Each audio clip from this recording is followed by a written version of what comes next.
Tiene miedo de perder su posición. Y lo único que quiere es complacer a Dios.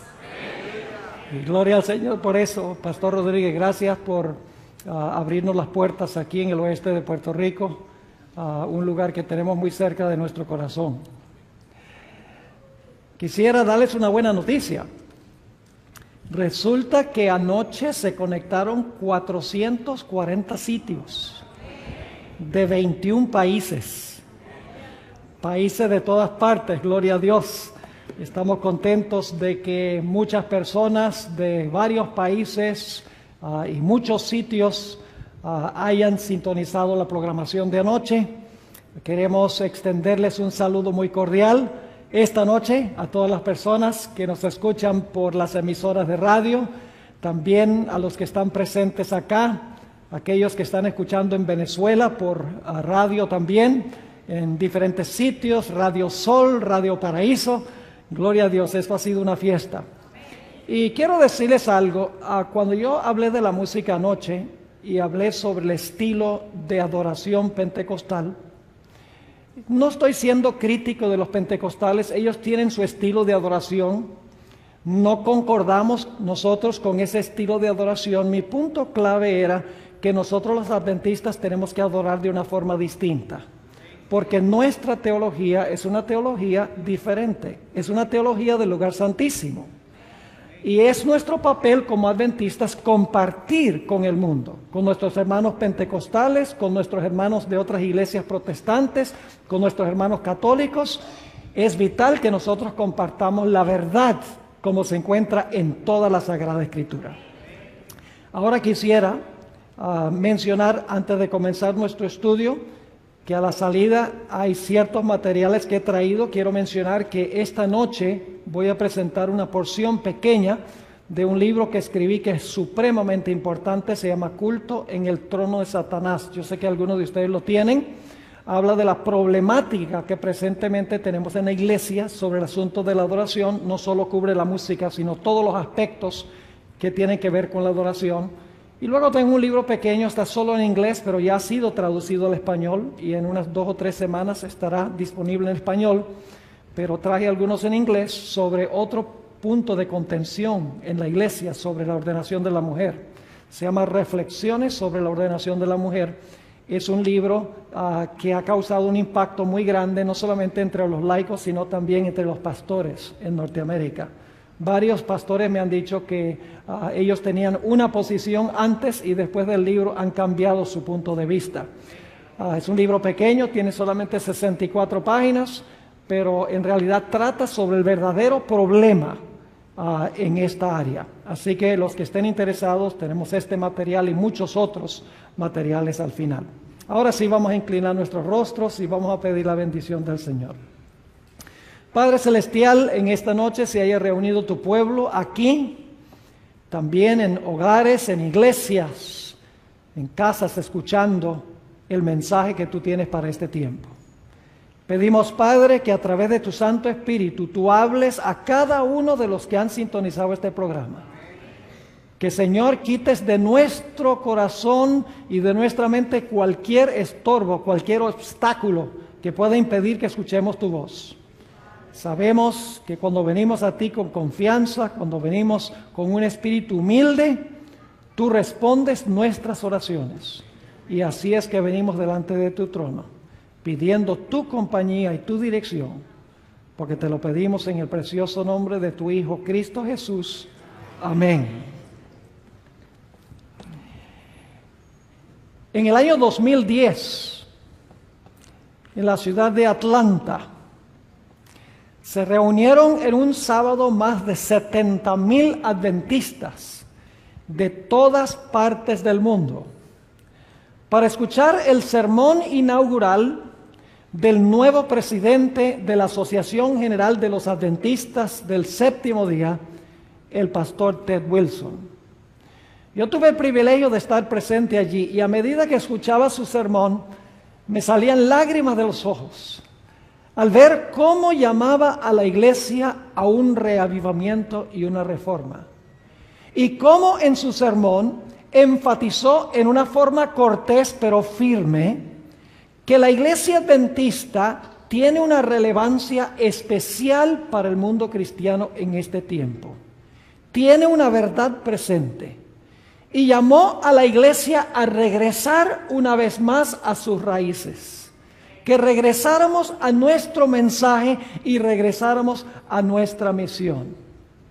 Literalmente, yo no soy una persona muy emocional, toma mucho para que me salgan lágrimas, pero debo admitir que en esa conferencia general me salieron lágrimas al escuchar a nuestro dirigente máximo terrenal, porque el celestial es Jesús, hablando de esa manera a nuestra iglesia.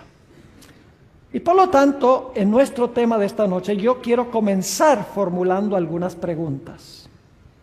¿Por qué existe la Iglesia Adventista del Séptimo Día? ¿Qué nos diferencia de las demás iglesias? ¿Debemos acaso nosotros predicar el mismo mensaje que predican las otras iglesias protestantes? ¿Será que la Iglesia Adventista tiene un mensaje distintivo y especial para este tiempo? Creo que la respuesta a estas preguntas se halla en una cita que viene del libro El Evangelismo, página 165, a donde la sierva de Dios habla de una doctrina que la Iglesia Adventista es la única iglesia que tiene esta doctrina correctamente enseñada. La doctrina del santuario. Dice la sierva del Señor, la comprensión correcta de la ministración en el santuario celestial es el fundamento de nuestra fe. Es decir, nadie puede entender la teología de la Iglesia Adventista sin entender la ministración de Cristo en el santuario. Ahora, para comenzar, quiero mencionar 5 funciones de Jesús en el santuario celestial y también incluye su obra en la tierra. 5 funciones en el plan de la salvación que se revelan en el santuario hebreo. Ahora, en el santuario había varios sitios claves. En primer lugar estaba el campamento. Yo sé que muchas veces no incluimos el campamento como parte del santuario, pero no podemos estudiar el santuario sin estudiar en primero el campamento. Es decir, tenemos el campamento, luego tenemos el atrio, luego tenemos el lugar santo y finalmente tenemos el lugar santísimo. Pero la ministración no terminaba en el lugar santísimo, porque después de concluir la obra en el lugar santísimo, el sumo sacerdote salía de nuevo al atrio, a donde se encontraba el macho cabrío Azazel. Y el sumo sacerdote tomaba los pecados que habían sido depositados en el curso del año en el santuario y colocaba la responsabilidad final sobre la cabeza del macho cabrío Azazel. Y para ese tiempo quedaba limpio el santuario y quedaba limpio también el pueblo. Así que podríamos decir 5 pasos en la ministración de Cristo en el santuario: su ministración en el campamento, su ministración en el atrio, su ministración en el lugar santo, su ministración en el lugar santísimo, concluye su obra allí, luego regresa al atrio que representa la tierra y allí coloca los pecados sobre la cabeza del macho cabrío Azazel. Ahora quiero mencionar cuáles son las funciones de Cristo en cada uno de esos pasos que encontramos en el santuario. Hablemos en primer lugar del campamento. La ley de Dios, mis hermanos y hermanas, exige absoluta perfección. La ley dice: obedéceme perfectamente y vive. Ahora yo pregunto, ¿cuántos de los presentes le pueden ofrecer a la ley lo que la ley exige? ¿Hay alguien aquí en esta noche que le puede ofrecer a la ley la perfección que la ley exige? ¿Alguien quiere levantar la mano? Si alguien hubiera levantado la mano, sería su primer pecado, porque están mintiendo. La Biblia dice: todos han pecado y están destituidos de la gloria de Dios. No hay justo ni aún uno. Es decir, la ley exige absoluta perfección. Nadie en el planeta Tierra le puede ofrecer a la ley lo que la ley exige. Ahora escuchen bien, por esa razón el Señor Jesucristo vino a esta tierra para vivir su vida perfecta. Jesús vino a esta tierra para vivir la vida que la ley nos exige a nosotros. El Señor Jesucristo vino a esta tierra para vivir en nuestro lugar. En otras palabras, el Señor Jesucristo vino a tejer un manto perfecto de justicia. Cada acto de obediencia a la ley de Dios por parte de Jesús fue un hilo que Él le agregó al manto perfecto de justicia. Y cuando Cristo dijo, consumado es en la cruz, Jesús le puso el último hilo al manto perfecto de justicia. Jesús había vivido la vida que la ley nos exige a nosotros. Y la había vivido para cada ser humano que jamás haya vivido en la historia del planeta Tierra. Escuchen, hermanos y hermanas. Generalmente cuando estudiamos el santuario comenzamos en el atrio, en el altar. No. Antes de sacrificar el cordero, tenían que certificar que el cordero no tenía defecto. El hecho de que el cordero no tenía defecto es la vida perfecta de Cristo Jesús. Jesús primero tenía que vivir la vida que nosotros debemos vivir en nuestro campamento, en nuestro medio. Es decir, en el campamento tenemos la vida perfecta de Cristo Jesús, en favor de todos los seres humanos. Luego nos movemos al atrio. En el atrio el Señor Jesucristo muere. Ahí está el altar del sacrificio. Ahora fíjese que Jesús no solamente tenía que vivir la vida que la ley exige en nuestro lugar. Alguien tenía también que pagar la carga de pecado que yo tengo. Porque la ley dice, obedéceme perfectamente y vive. Pero si no obedeces perfectamente la ley, tienes que ¿qué? Tienes que morir. Así que no era suficiente que Jesús viniera a vivir la vida que nosotros debemos vivir. El Señor Jesucristo tenía que venir a morir la muerte que nosotros debemos morir por haber quebrantado la ley de Dios. Y Jesús murió por todos los pecados de todos los seres humanos que jamás hayan vivido en la historia del planeta Tierra. Es decir, en el campamento y en el atrio, el Señor Jesucristo vivió la vida que la ley nos exige a nosotros y sufrió la muerte que la ley nos exige por ser pecadores. Jesús vivió por todos los seres humanos y Jesús murió también por todos los seres humanos. Y luego nos movemos a la obra de Cristo en el lugar santo. Ahora yo pregunto, ¿el Señor Jesucristo perdonó los pecados de todos los pecadores en la cruz? ¿Saben que cuando yo pregunto eso, la mayoría de las personas, inclusive en la iglesia adventista, dicen, sí, en la cruz el Señor Jesucristo perdonó los pecados? Escuchen bien, mis hermanos y hermanas. En la cruz el Señor Jesucristo no perdonó los pecados. En la cruz el Señor Jesucristo hizo provisión para perdonar los pecados. La Biblia dice que el perdón es algo individual, no es algo corpóreo. La Biblia nos dice, si confesamos nuestros pecados, Él es fiel y justo para perdonar nuestros pecados y limpiarnos de toda maldad. Es decir, que la obra de Cristo en el lugar santo, ahora como intercesor, es aplicar su vida y aplicar su muerte a aquellas personas que vienen a Él arrepentidos, confesando sus pecados y confiando en la vida y en la muerte de Cristo en su favor. Y cuando yo me arrepiento, y el arrepentimiento viene de Dios, dicho sea de paso, la Biblia dice que la bondad de Dios nos lleva al arrepentimiento. Y cuando yo confieso mi pecado y le digo al Señor Jesús, quien es mi intercesor, Señor, yo soy un miserable pecador, yo no merezco tu gracia, yo merezco la destrucción, yo merezco la muerte, pero Señor Jesús, yo creo que tú viviste la vida que la ley me exige a mí, yo creo que tú moriste la muerte que la ley me exige a mí, Señor Jesús, yo confío en ti. En ese momento Jesús en el lugar santo intercede por mí y me pone a mi cuenta su vida y su muerte.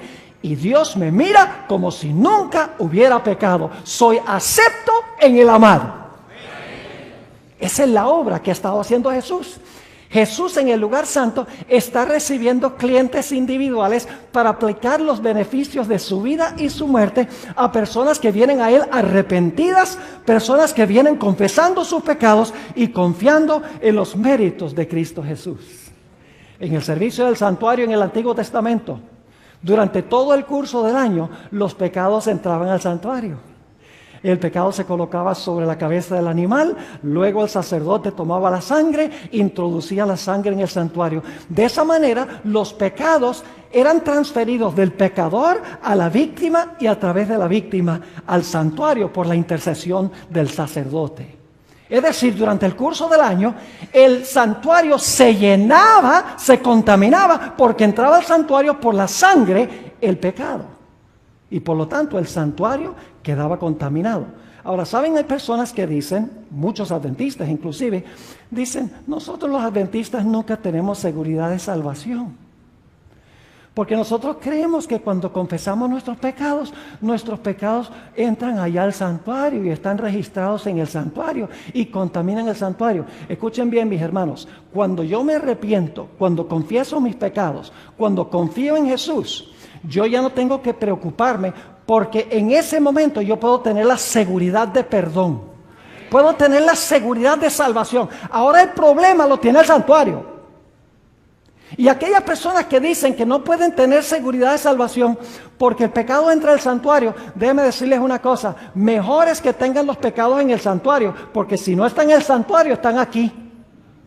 Nuestra mayor seguridad es entrar al santuario por la sangre de Cristo, a través del arrepentimiento, a través de la confesión, confiando en los méritos de Jesús. Nuestros pecados entran al santuario, pero los pecados son pecados perdonados que están en el santuario.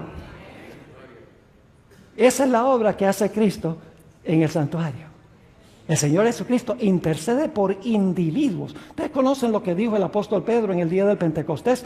Dice, arrepentíos y bautícese cada uno de vosotros en el nombre del Señor Jesucristo.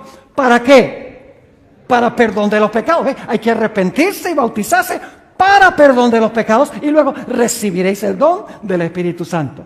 Es decir, que desde el día del Pentecostés en adelante, el Señor Jesucristo está ministrando en el santuario, recibiendo individuos que se arrepienten, confiesan su pecado y confían en Jesús. Y Jesús los representa ante el Padre, son aceptos en el amado y Dios los acepta como si nunca hubieran pecado. Pero el problema es que el santuario se contamina. Y por esa razón llega el momento en que es necesario purificar el santuario.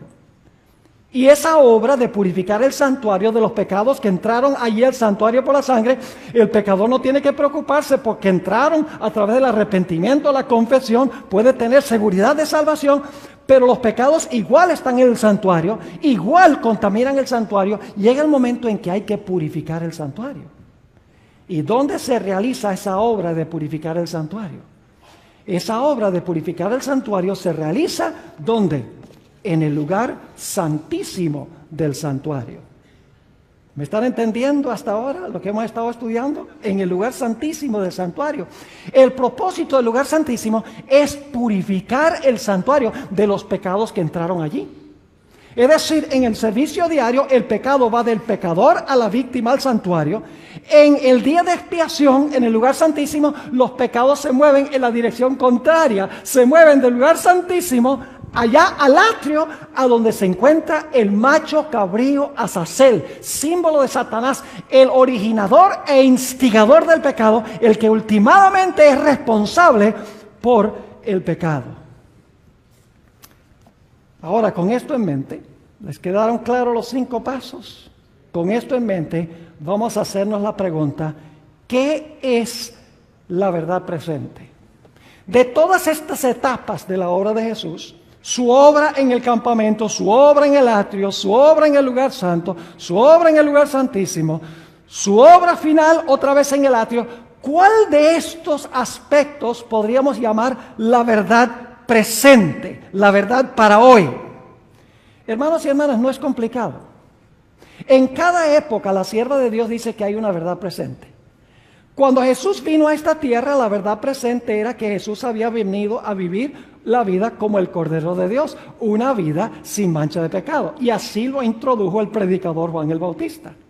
Cuando el Señor Jesucristo murió en la cruz, la muerte de Cristo era la verdad presente para ese momento. En el día del Pentecostés, la verdad presente era que ahora Jesús iba a tomar su vida y su muerte y se los iba a aplicar a los que vinieran a Él arrepentidos al santuario. Ahora yo pregunto, ¿dónde está el Señor Jesucristo hoy? El lugar donde está Jesús hoy es en el lugar santísimo del santuario. Si queremos saber qué es verdad presente, qué debemos estar predicando, debemos predicar dónde está Jesús ahora y qué está haciendo Jesús ahora.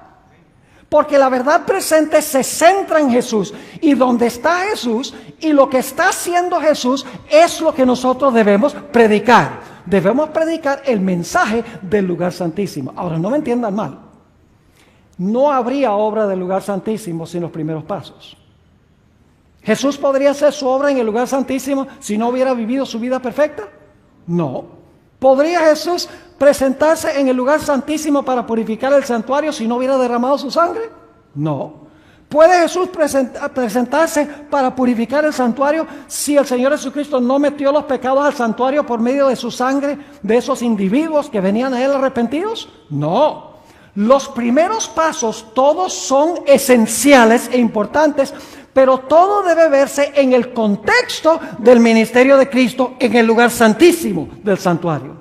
Su vida perfecta debe verse a la luz del lugar santísimo. Su muerte debe verse a la luz del lugar santísimo. Su intercesión debe verse a la luz del lugar santísimo. Porque la verdad presente es a dónde está Jesús y qué está haciendo Jesús ahora mismo en este tiempo. Así que lo único que tenemos que hacer para descubrir qué es verdad presente es descubrir dónde está Jesús y qué está haciendo, y eso es lo que tenemos que predicar. Ahora, ampliemos un poquito más este asunto. ¿Dónde podemos nosotros descubrir más plenamente lo que es la verdad presente para este tiempo? Yo creo que necesitamos ir, hermanos y hermanas, al libro de Daniel y al libro de Apocalipsis para entender ¿cuál es la verdad presente para este tiempo? El mensaje del lugar santísimo. Ahora, quiero repasar con ustedes las 7 iglesias del libro de Apocalipsis.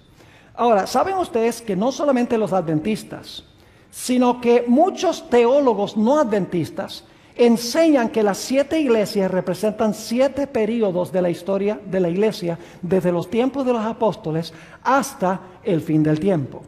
No solo es la iglesia adventista la que enseña eso. Hay muchos teólogos evangélicos, bautistas, pentecostales que enseñan que las 7 iglesias representan 7 periodos consecutivos de la historia de la iglesia. Y es interesante, yo he leído varios de estos libros y generalmente dicen que la iglesia de Éfeso es la iglesia apostólica, no solo la iglesia adventista.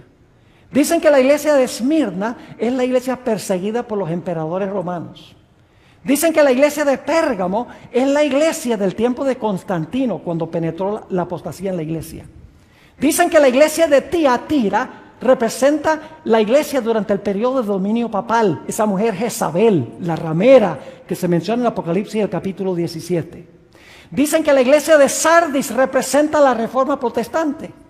Es decir, que no solo la iglesia adventista, sino muchas otras iglesias enseñan que la iglesia de Éfeso es la apostólica, la de Esmirna, las persecuciones imperiales, la de Pérgamo representa la iglesia en el tiempo de Constantino, la iglesia de Tiatira representa la iglesia papal y la iglesia de Sardis representa el periodo de la reforma protestante.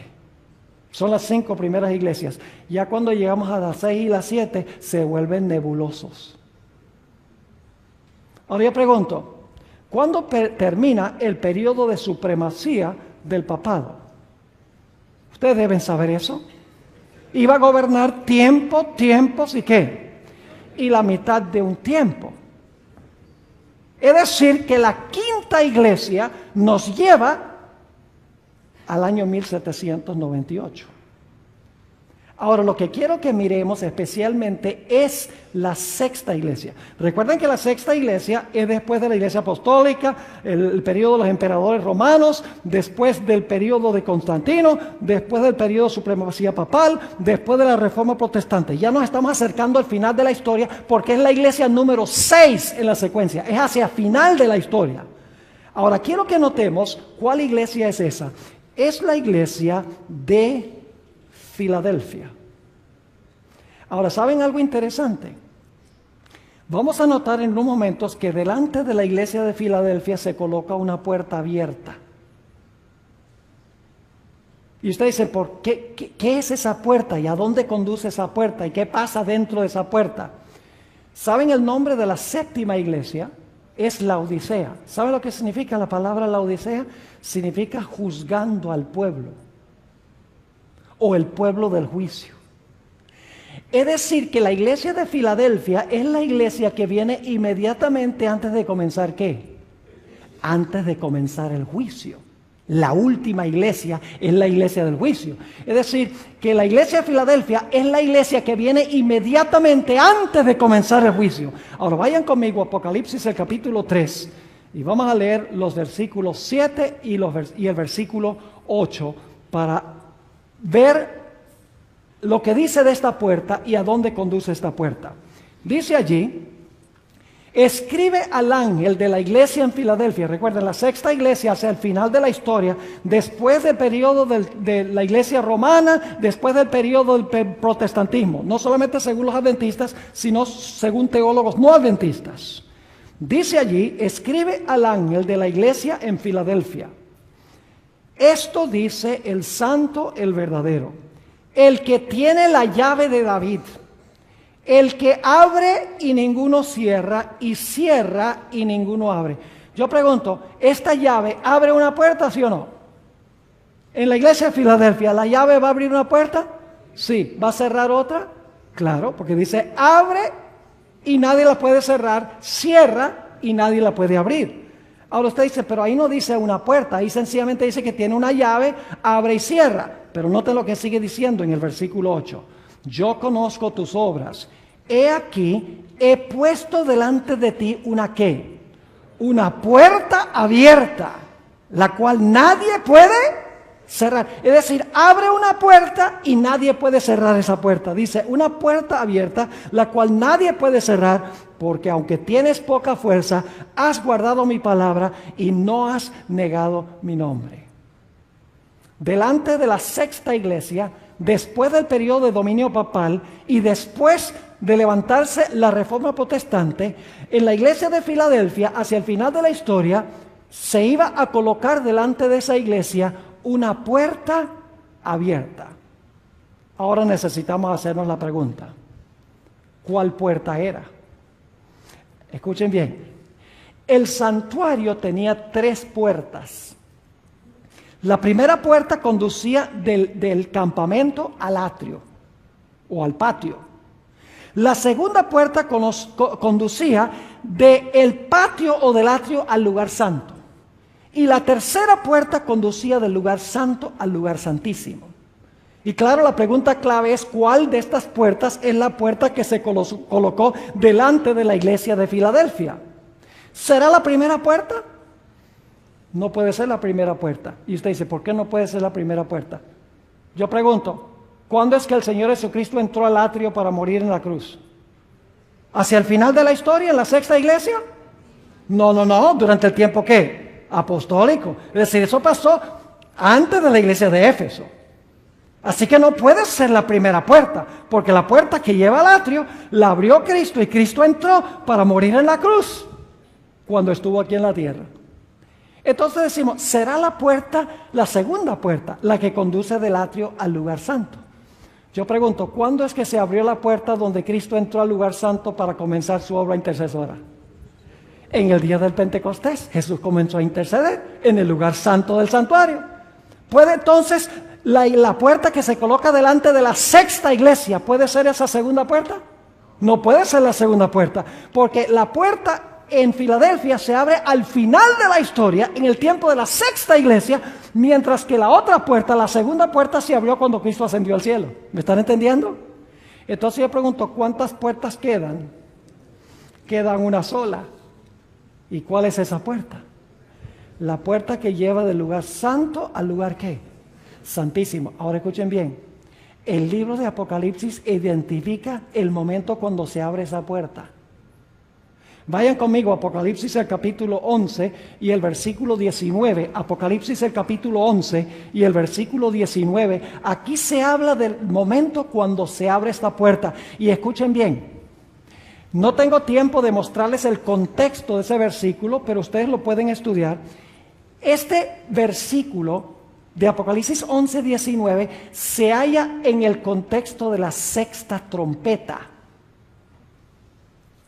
Ustedes saben que nosotros los adventistas tradicionalmente, y yo creo que correctamente, hemos creído que las iglesias, los sellos y las trompetas corren juntas. Son tres diferentes perspectivas de la historia desde los tiempos apostólicos hasta el fin del tiempo. Las iglesias empiezan en los tiempos apostólicos, terminan en el tiempo del fin. Los sellos comienzan en los tiempos apostólicos y terminan en el tiempo del fin. Las trompetas comienzan en los tiempos apostólicos y terminan en el tiempo del fin. Tres diferentes formas de trazar la historia eclesiástica desde tres diferentes perspectivas. Y es interesante que Apocalipsis 11:19 está en el contexto de la sexta trompeta. Fíjense, sexta iglesia y este versículo sexta trompeta. Ahora fíjense lo que dice Apocalipsis 11:19. El templo de Dios fue abierto. ¿Qué indica eso? Fue abierto. Pues antes que estaba cerrado, claro que sí. Dice, el templo de Dios fue abierto en el cielo. ¿Y a dónde conducía esa puerta? Bajo la sexta trompeta. La sexta iglesia mencionaba ¿qué cosa? Una puerta también. Dice, el templo de Dios fue abierto en el cielo. ¿Y qué se vio? Y el arca de su pacto se veía en el templo. Y hubo relámpagos, voces, truenos, un terremoto y grande granizo. ¿Cuál es la puerta que se abrió bajo la sexta trompeta o bajo la sexta iglesia? La puerta que conduce ¿a dónde? Al lugar santísimo del santuario. ¿Cuadra la cronología? La sexta iglesia y la sexta trompeta están al final del tiempo, después del periodo de dominio papal y la reforma protestante. Exactamente, la cronología cuadra a perfección. Ahora escuchen bien. Se abre la puerta de la puerta y se ve dentro de la puerta ¿qué cosa? El arca del pacto. Yo pregunto, ¿a dónde se encontraba el arca del pacto? El arca del pacto se encontraba en el lugar santísimo. ¿Y cuándo era que se abría ese apartamento en la historia de Israel? En el día de expiación, que era el gran día del juicio del pueblo de Israel. Entonces, ¿para qué se abre esa puerta en Apocalipsis 11 y el versículo 19? Se abre porque ahora va a comenzar ¿qué cosa? Va a comenzar el juicio en el santuario celestial. ¿Le quedó clara la cronología? Ahora vamos a otro pasaje que describe el mismo evento y no voy a leer el pasaje, pero se los voy a describir. Daniel, el capítulo 7. Ustedes lo conocen bien, eso se predica en evangelismo cada rato. Yo espero que se predique. El pastor Rodríguez nos dijo que las profecías se pueden presentar desde una perspectiva cristocéntrica y que no hay ninguna prohibición de que prediquemos las profecías. Lo que pasa es que muchos no quieren que se prediquen las profecías porque tienen temor a ofender a alguien. Escuchen, hermanos y hermanas, si nuestros hermanos de otras iglesias no entienden estas profecías, últimamente van a recibir la marca de la bestia. ¿Usted quiere desearle eso a sus amigos de otras iglesias? ¿Usted quiere que los amigos de sus otras iglesias tomen la decisión incorrecta cuando venga la prueba sobre el sello de Dios y la marca de la bestia? Mis hermanos y hermanas, si tenemos amor para con esta gente, vamos a querer presentar este mensaje. Porque dejarlos en ignorancia significa que se van a perder y van a tomar la decisión incorrecta. Así que el mensaje de la profecía es un mensaje de amor. Jesús manda este mensaje porque Él no quiere que recibamos la marca de la bestia. Él quiere que nosotros recibamos el sello de Dios. Daniel 7. ¿Qué representa el león? A ver, díganme ustedes, ¿qué representa el león? Ay, están débiles ustedes. No se comieron el ñame antes de venir a la iglesia. Óigame, representa el león ¿qué? Babilonia, muy bien. Y entonces el oso ¿qué representa? Medo-Persia. El leopardo ¿qué representa? Grecia. Y luego tenemos una bestia espantosa y terrible. ¿Qué representa? Roma. Y luego a esa bestia le salen 10 cuernos. ¿Qué representan los 10 cuernos? Las divisiones del Imperio Romano. Y luego entre los 10 se levanta un cuerno pequeño. Y ese cuerno pequeño representa otra clase de Roma. ¿Cuál Roma? Roma papal. ¿Y cuánto tiempo gobierna Roma papal? Gobierna 1260 años. ¿Y cuándo terminan los 1260 años? En el año 1798. Ahora escuchen bien. En Daniel capítulo 7 dice que cuando el cuerno pequeño llega al final de su periodo de dominio, el juez se sienta y los libros ¿qué? Se abren. ¿Es la misma cronología de las 7 iglesias? ¿Sí o no? Sí.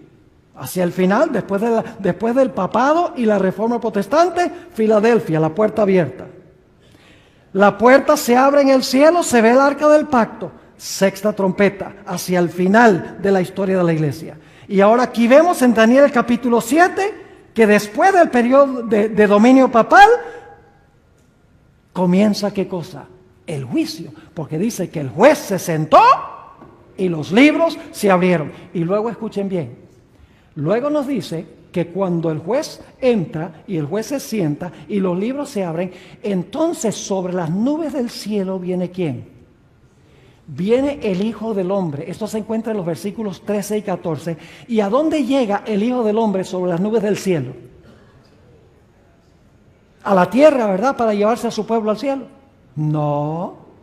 Los milenitas se equivocaron en eso. Ellos entendían Daniel 7, 13 y 14 como la segunda venida de Cristo. Pero en Daniel 7, 13 y 14 nos dice que el anciano de días se sentó, los libros se abrieron y luego Jesús fue llevado a donde se encontraba el anciano de edad. Es decir, está hablando no de la segunda venida de Cristo a esta tierra, sino a la entrada de Cristo, a donde entró el Padre para desempeñar el juicio, para comenzar una obra de ¿qué? Para una obra de juicio. Y luego, escuchen, dice que Jesús entra allá a la presencia del anciano de días y entonces dice que al Señor Jesucristo se le da su reino. ¿Para qué entra Jesús al lugar santísimo? Entra al lugar santísimo para recibir ¿qué cosa? Para recibir su reino. Ahora, ¿qué significa eso que Jesús va a entrar al lugar santísimo para recibir su reino? ¿Cómo es eso? ¿Ustedes creen que Jesús entra al lugar santísimo para recuperar el territorio de su reino? ¿Su reino se compone de territorio? No, escuchen bien.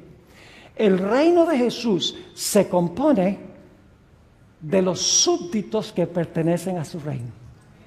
¿Y qué es lo que hace el juicio? No se distraigan. ¿Qué es lo que hace el juicio?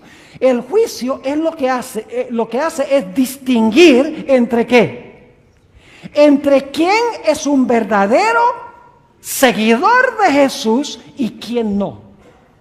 Y cuando termina el juicio, yo pregunto, ¿ya se ha revelado quiénes son parte del reino de Cristo Jesús cuando termina el juicio? Claro que sí.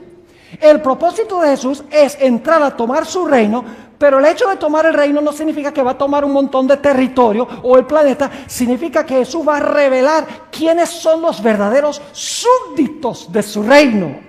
Va a distinguir, en otras palabras, a los que son de los que no son. Y algunos dicen, pero pastor, ¿para qué Dios necesita un juicio? ¿Cuántos de ustedes creen que Dios sabe todas las cosas? Bueno, por lo menos hay unos 10. No sean flojos. ¿Cuántos de ustedes creen, mis hermanos y hermanas, les pregunto, que Dios sabe todas las cosas? Dios sabe todo, ¿verdad que sí? ¿Para qué un juicio? Escuchen bien, mis hermanos y hermanas. El propósito del juicio no es para informar a Dios.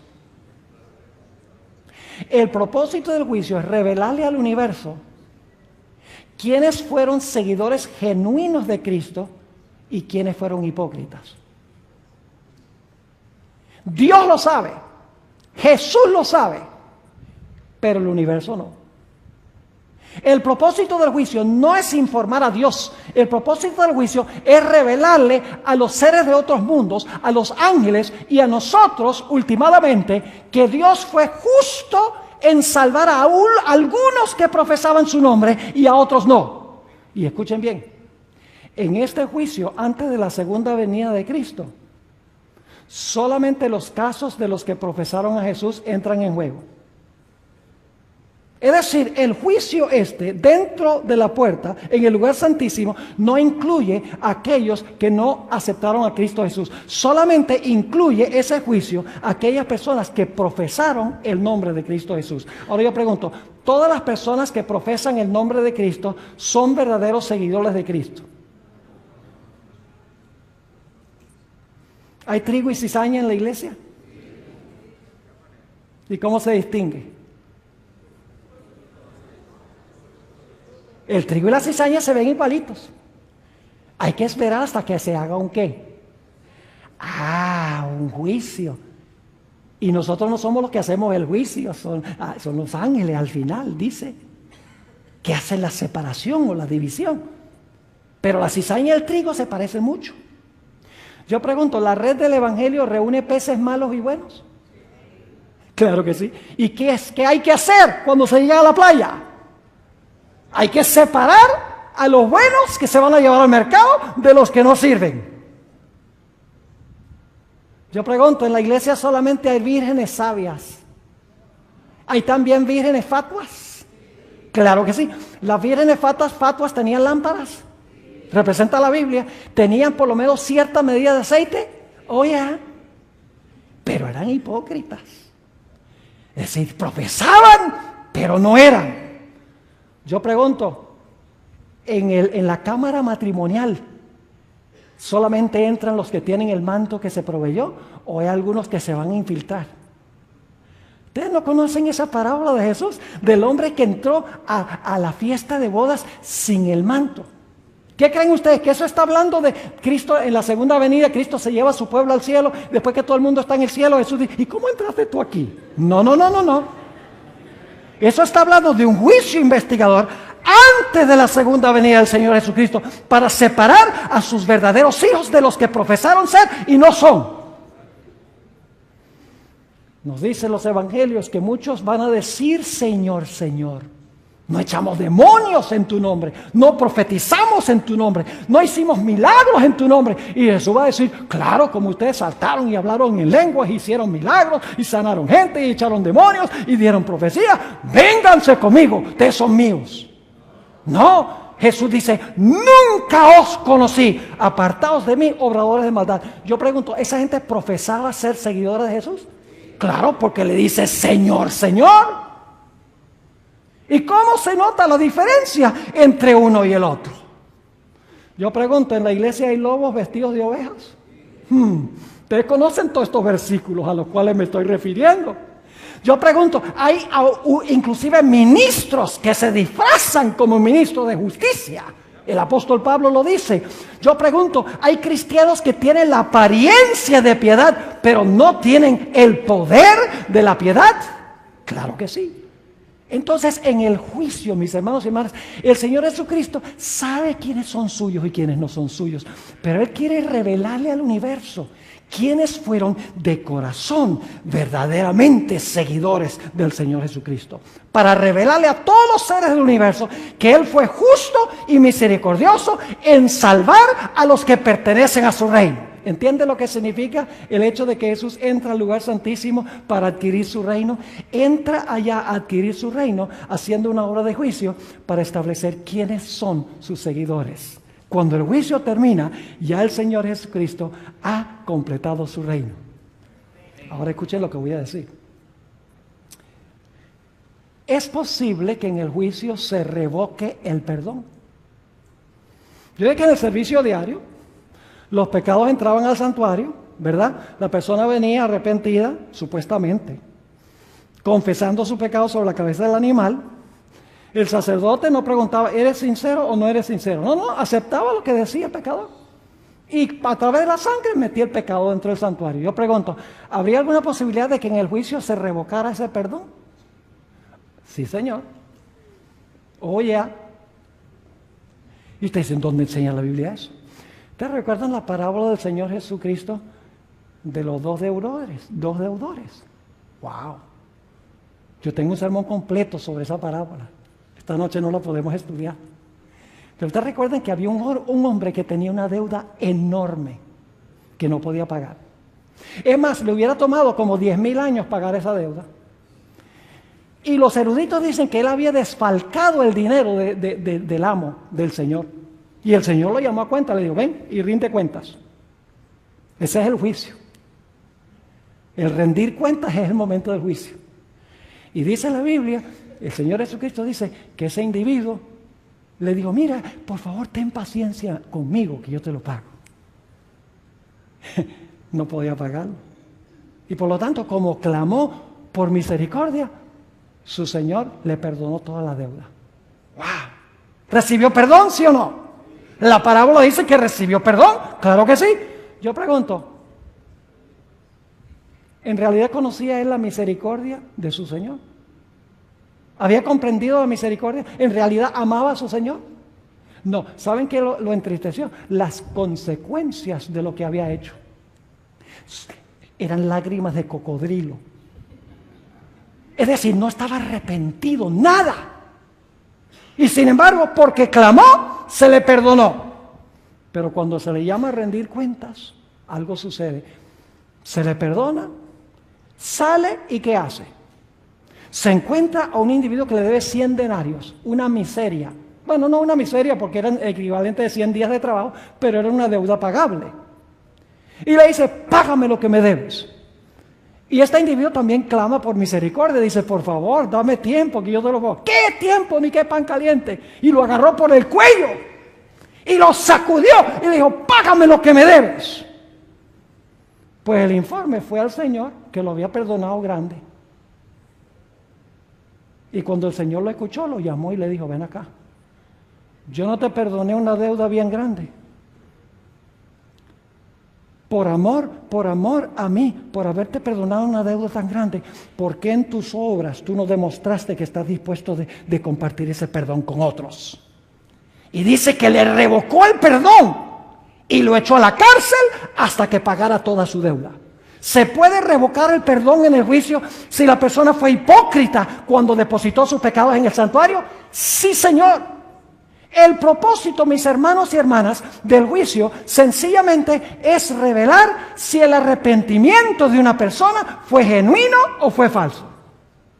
¿Y cómo se revela si el arrepentimiento fue genuino o fue falso? Es muy sencillo. El juicio se hace conforme a nuestras obras.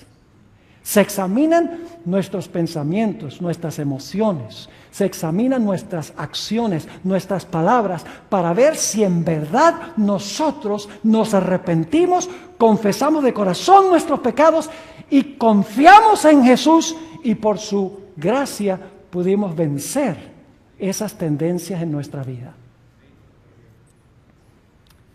Ahora quiero que noten que no solamente nos habla del hecho de que el Señor Jesucristo va a separar a los genuinos de los hipócritas.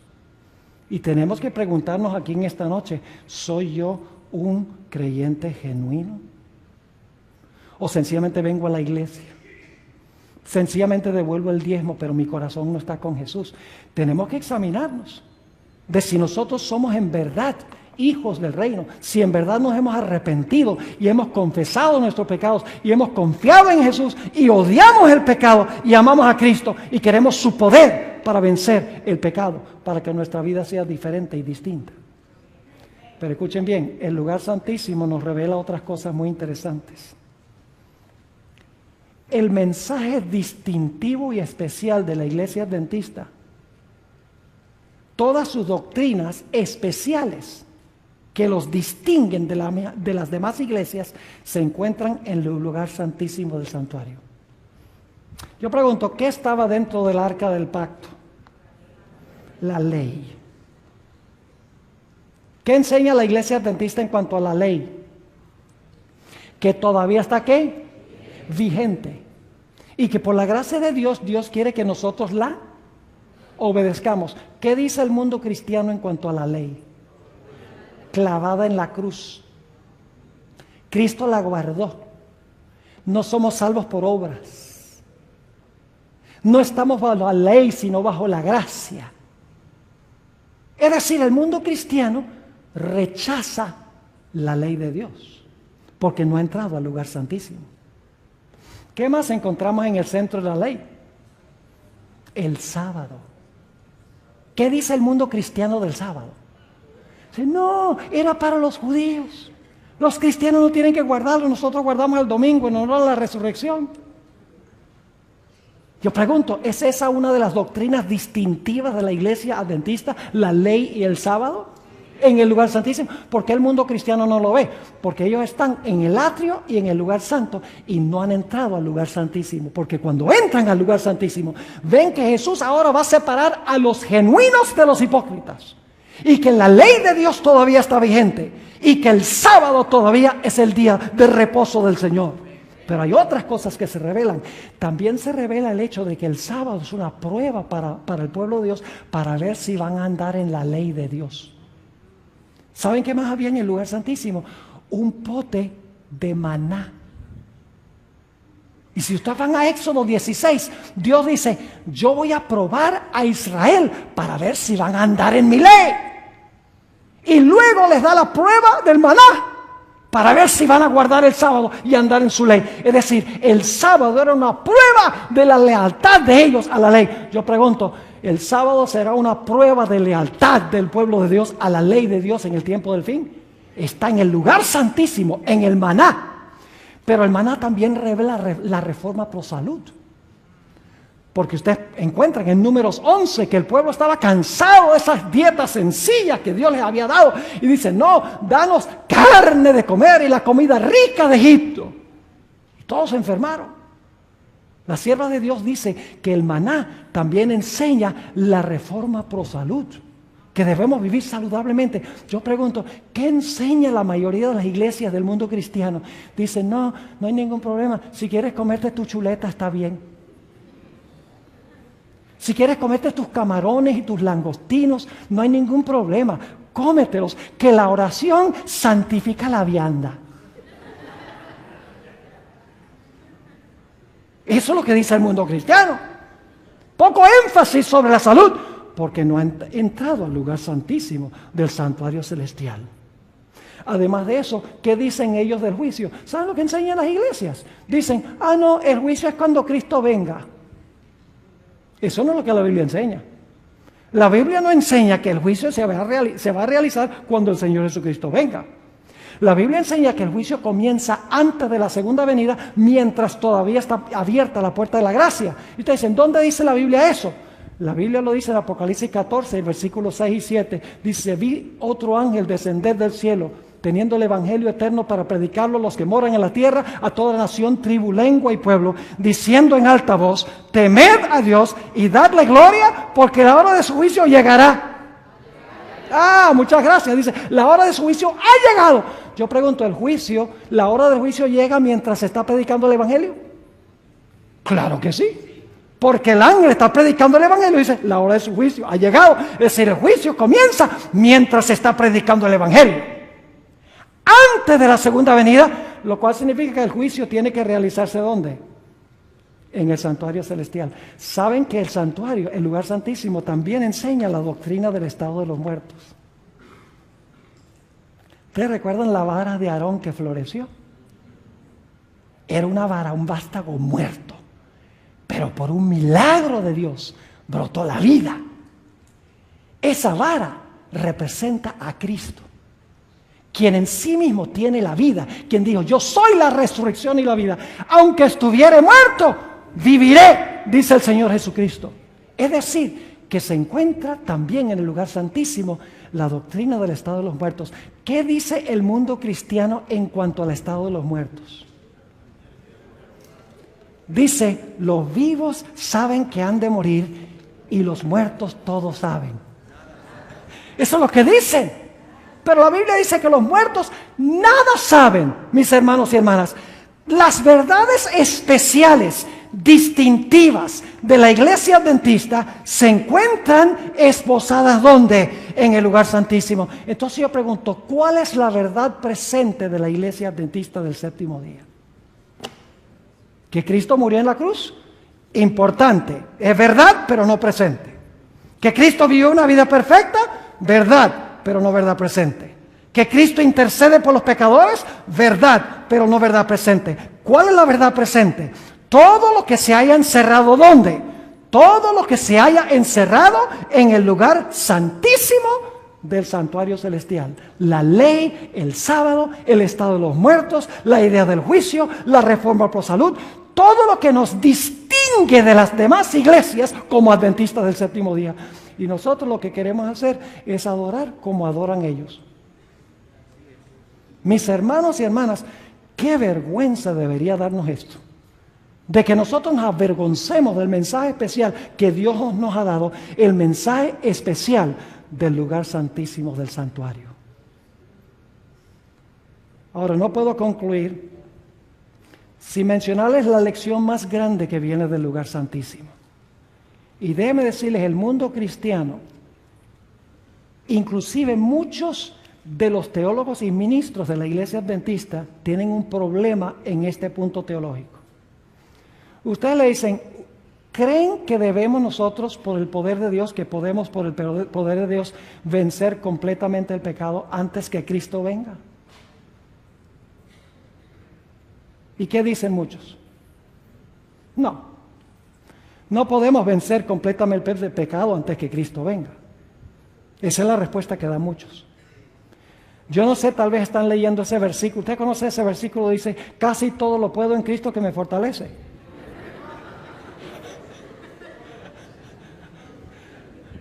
No, me equivoqué. Dice, todo lo puedo menos vencer el pecado en Cristo que me fortalece. ¿Eso es lo que dice? No, eso no es lo que dice. ¿Qué dice el texto? Todo lo puedo en Cristo que me fortalece. Y saben, dicen, no, pero la carne es débil. Entonces tú me estás diciendo que tu carne débil es más poderosa que Dios. Tú estás diciendo que Dios no tiene el poder para darme la victoria sobre el pecado. Porque tu carne es tan poderosa, tu carne es tan fuerte que tú no puedes vencer el pecado. Ni siquiera Dios te puede dar el poder para vencer el pecado en la vida. Mis hermanos y hermanas, déjenme leerles una cita muy interesante. Saben que el santuario se va a cerrar. El servicio del lugar santísimo se va a cerrar, mis hermanos y hermanas. Y cuando se cierre el servicio del santuario, el Señor Jesucristo se va a cambiar sus vestiduras sacerdotales a sus vestiduras reales. Y luego va a venir el tiempo de angustia, cual no se ha visto jamás en la historia del planeta Tierra. Durante ese tiempo, y a algunos no les gusta esto, durante ese tiempo tendremos que vivir sin intercesor, porque Jesús se ha quitado sus vestiduras sacerdotales. Y yo tuve un compañero que una vez me dijo, ¿y cómo sabe usted que Jesús se va a cambiar las vestiduras? ¿Dónde dice la Biblia que Jesús se va a cambiar las vestiduras? Entonces yo, en mi forma diplomática o como de costumbre, le dije, si tú usaras un poco de la materia gris que Dios te dio, tú mismo podrías conseguir la respuesta a tu pregunta. Y me dice, ¿cómo es eso? Le digo, mira, déjame preguntarte, ¿qué función está desempeñando Cristo hoy? Me dice, bueno, está oficiando como sumo sacerdote. Le dije, bueno, de una a una pregunta a una, estábamos bien. Le digo, ¿y si está oficiando como sumo sacerdote, cómo está vestido? Me dice, bueno, está vestido como sumo sacerdote, lógico, de dos. Le digo, vamos bien. Ahora, déjame hacerte una tercera pregunta. Cuando Cristo regrese del cielo, ¿cómo viene vestido? ¡Wow! Ahora se quedó callado, porque sabía que lo tenía en un rincón. Pero luego dice, bueno, Apocalipsis 19 dice que viene vestido como Rey de Reyes y Señores de Señores. Yo digo, pues si viene vestido como Rey de Reyes y Señores de Señores, antes de eso tiene que haberse cambiado. ¿Sí o no? Es sencillo, el Espíritu de Profecía es claro en cuanto a eso. Jesús va a terminar la purificación del santuario. Y escuchen algo, Jesús no va a purificar de allí nada que no se haya purificado aquí. Mientras purifica el templo en el cielo de los pecados de su pueblo, la tierra debe purificar el templo del alma por la obra del Espíritu Santo. Permítame leerles algunas citas bíblicas y luego entonces vamos a ir a lo que dice el Espíritu de Profecía. Noten lo que dice, vamos a saltar estas. Joel, el capítulo 2 y el versículo 10 y 11. Joel, el capítulo 2, describe la segunda venida de Cristo Jesús en poder y gloria. Y los versículos 10 y 11 concluyen el pasaje que está describiendo la segunda venida. Y quiero que noten lo que dice al concluir este pasaje. Dice, delante de él temblará la tierra. se estremecerán los cielos. El sol y la luna se oscurecerán y las estrellas retraerán su resplandor. Está hablando de la segunda venida, ¿sí o no? Y Jehová dará su orden delante de su ejército. ¿Quién es el ejército? Sus ángeles. Porque muy grande es su campamento, fuerte es el que ejecuta su orden. Porque grande, escuchen bien la pregunta, porque grande es el día de Jehová y muy terrible, ¿y quién podrá soportarlo?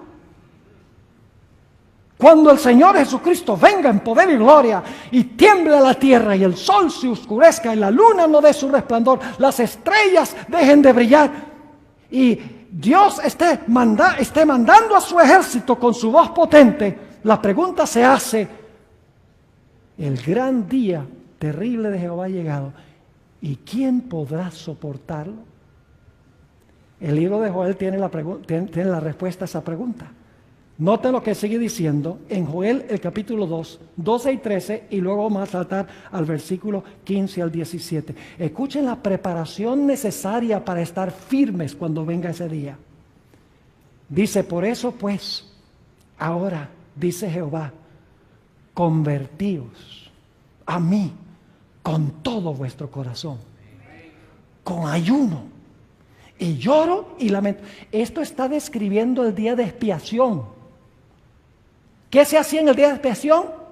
Se ayunaba. ¿Qué hacía la gente? Se afligía sus almas. ¿Qué se tocaba antes del día de expiación? Las trompetas. Ahora escuchen lo que sigue diciendo. Por eso pues ahora dice Jehová, convertíos a mí con todo vuestro corazón, con ayuno, lloro y lamento.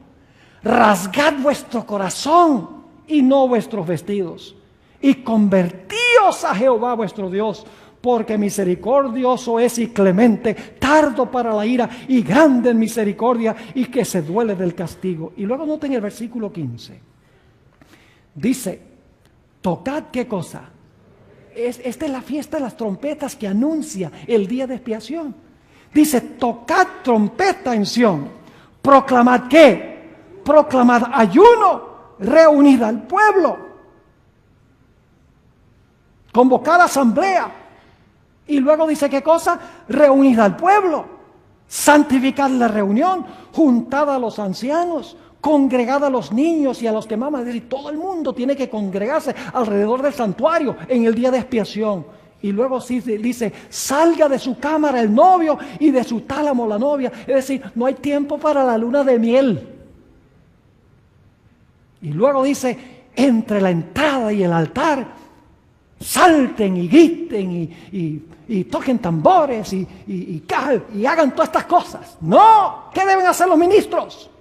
Dice, entre la entrada y el altar, lloren los sacerdotes, ministros de Jehová, y digan, perdona, oh Jehová, a tu pueblo, y no entregues al oprobio tu heredad, para que las naciones se enseñoreen de ella. ¿Por qué han de decir entre los pueblos, ¿dónde está su Dios?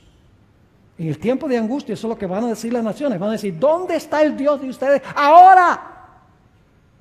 Yo pregunto entonces, ¿quién podrá estar firmes, mis hermanos y hermanas, cuando venga aquel gran día? En los versículos subsiguientes se habla de la preparación necesaria. Congregarse, afligir el alma, ayunar, afligir el corazón, convertirse, arrepentirse. Eso es lo que debemos estar haciendo ahora. Mis hermanos, ahora no es el tiempo de estar celebrando. En la fiesta de tabernáculos ya vamos a celebrar. Ahora es el tiempo de examinar nuestra vida. Es el tiempo de examinar el templo del alma. Es el tiempo no de estar viendo televisión. Es el tiempo en que nosotros debemos estar leyendo la Biblia, el espíritu de profecía, orando, testificando a favor de Cristo Jesús. Debemos estar poniendo nuestra vida espiritual en orden con el Señor. Esa misma pregunta que vimos en Joel se encuentra también en Apocalipsis. Y ustedes leen los versículos antes de este que tienen en la pantalla. Habla de señales en el sol, la luna, y va a haber un gran terremoto, lo mismo que leímos en Joel. Y el pasaje termina preguntando, porque el gran día de su ira ha llegado, ¿y quién podrá estar firme? En el siguiente capítulo se habla de los 144,000. En el capítulo 14 de Apocalipsis se amplía el carácter de los 144,000. Dice, no se contaminaron con mujeres. Es decir, no tuvieron relaciones ilícitas con iglesias apóstatas. Dice, son vírgenes. En otras palabras, sigan al Cordero por donde el Cordero va. Son sin mácula delante del trono de Dios. Cantan el cántico de Moisés, siervo de Dios, y el cántico del Cordero, con arpas, no con batería. Porque en el cielo se usan arpas, se usan instrumentos no de percusión, sino que se usan instrumentos de cuerdas. Se usan en el cielo, mis hermanos y hermanas.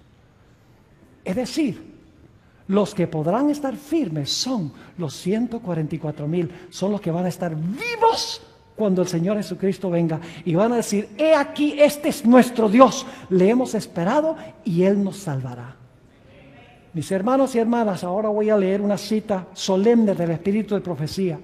Viene del Conflicto de los Siglos, páginas 680 y 681. Escuchen, solemne esta cita. Ahora, mientras que nuestro gran sumo sacerdote está haciendo propiciación por nosotros, debemos tratar de llegar a la perfección en Cristo. Ahora escuchen bien, va a hablar primero de Jesús. Nuestro Salvador no pudo ser inducido a ceder a la tentación ni siquiera en pensamiento. ¿Oyeron eso? Nuestro Salvador no pudo ser inducido a ceder a la tentación ni siquiera en pensamiento. Y luego habla de nosotros. Satanás encuentra en los corazones humanos algún asidero en que hacerse firme. Es tal vez algún deseo pecaminoso que se acaricia, por medio del cual la tentación se fortalece. Pero Cristo declaró al hablar de sí mismo, viene el príncipe de este mundo, mas no tiene nada en mí.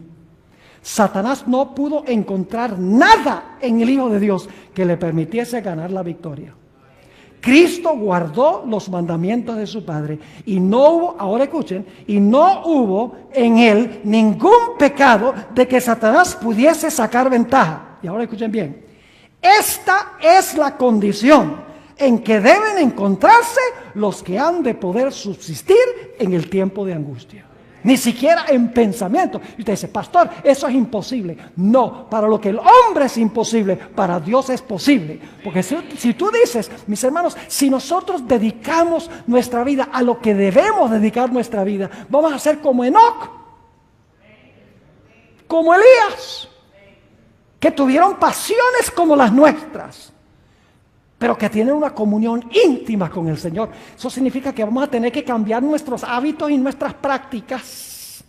Lo que vemos, lo que oímos, lo que hacemos, el entretenimiento en el cual participamos. Mis hermanos y hermanas, es tiempo ahora, cuando está por concluir el juicio celestial, de poner nuestras vidas en orden con el Señor.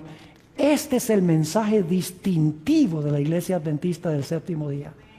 La mayoría de los cristianos dicen, no, somos pecadores, al fin y al cabo, pues vamos a seguir pecando hasta que Cristo venga, y cuando Él venga, Él lo arregla todo. Entonces, ¿por qué no se lo arregla a todo el mundo?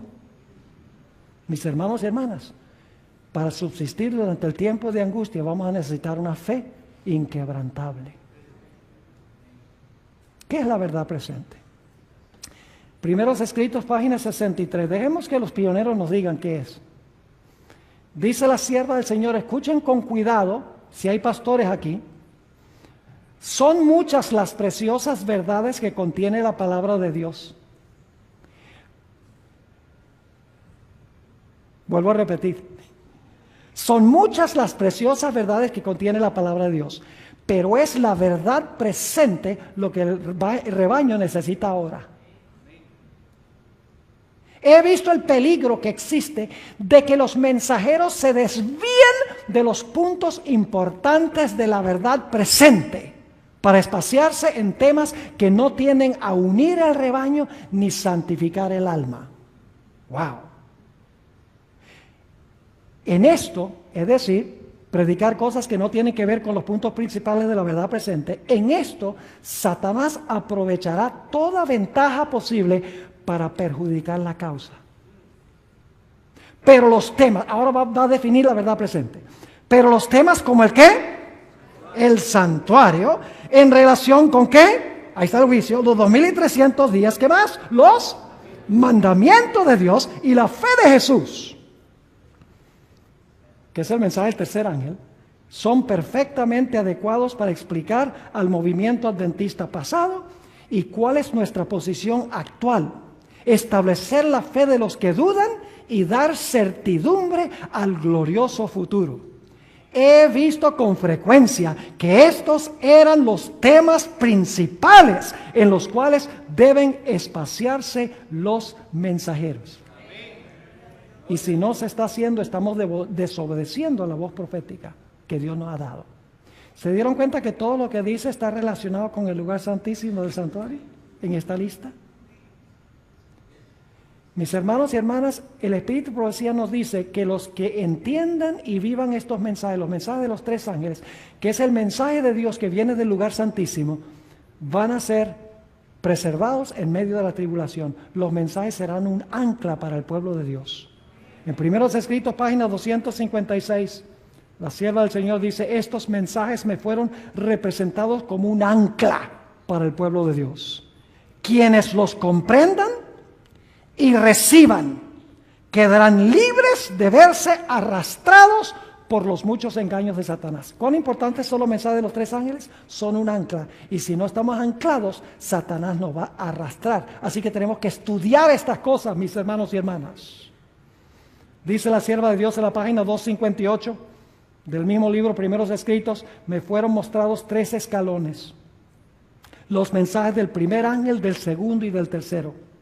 Dijo mi ángel acompañante: ay de aquel que mueva un bloque o clavija de estos mensajes.